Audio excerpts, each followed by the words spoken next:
પાલનપુર નગરપાલિકા દ્વારા 2 માસ પૂર્વે જે લાખોના ખર્ચે જે સિટી બસ સેવા શરૂ કરવામાં આવી, જો કે હવે તેનો લોકો ઉપયોગ જ નથી કરી શકતા અણઘડ આયોજનના કારણે।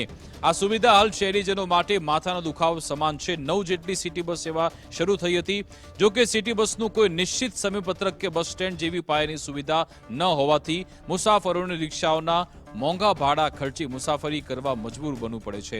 બીજી બાજુ જનતાના પૈસાનો ધુમાડો થયો। પાલિકાના ચીફ ઓફિસરે ગીચતાના બહાને સ્ટેન્ડની કામગીરીમાં અસમર્થતા દર્શાવી ટૂંક સમયમાં રૂટ અને સમયપત્રકની એપ્લિકેશન શરૂ કરવાનો વાયદો કર્યો, પરંતુ વર્તમાન સ્થિતિએ પાલિકાના વહીવટની નિષ્ફળતા સામે આવી છે।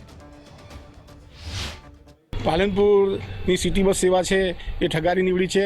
નગરજનો માટે તો આજ દિન સુધી કોઈ પણ પ્રકારનો ફાયદો થયો જોવા મળ્યો નથી, કારણ કે એક બાજુ રિક્ષા ચાલકોની ઉઘાડી લૂંટ છે, ત્યારે બીજી બાજુ સિટી બસ સેવા શરૂ થાય એ નગરજનો ઈચ્છતા હતા, પરંતુ નગરપાલિકાના અણઘડ આયોજનના કારણે આજ સુધી સિટી બસ સેવાનું કોઈ નિશ્ચિત રૂટ નથી। સિટી બસો ખાલી ખમ ફરે છે। લોકોની અંદર કોઈ વ્યાપક પ્રસિદ્ધિ ન હોવાના કારણે કઈ સિટી બસ કેટલા વાગે ક્યાં આવશે એ પણ લોકોને ખબર નથી। માટે સિટી બસોનો જે સેવા છે એ પાલનપુરીઓ માટે તો અત્યારે મૃત સમાન સાબિત થઈ રહી છે। સરકારશ્રીએ નગરપાલિકાએ જે સિટી બસની સુવિધાઓ કરી હતી, બહુ મોટા પાયે એનું ઓપનિંગ કરવામાં આવ્યું હતું। સિટી બસો અહીંયા 5 ચાલુ કરી હતી। લોકોના અંદર એક ખુશી હતી કે ગમે એમ કરીને બી હવે એક રસ્તો નીકળશે અને રિક્ષાવાળાઓ જે એક અથ્થું શાસન ચાલતું હતું એના પર બ્રેક આવશે।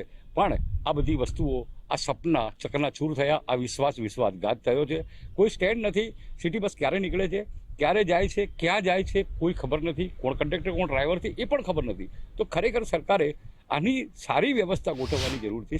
શરૂઆતમાં 4 બસથી શરૂઆત કરવામાં આવી હતી અને અત્યારે જે ટેન્ડરમાં જે નક્કી કરવામાં આવ્યું છે તે મુજબ 9 બસની સેવાઓ ચાલુ કરવામાં આવેલી છે।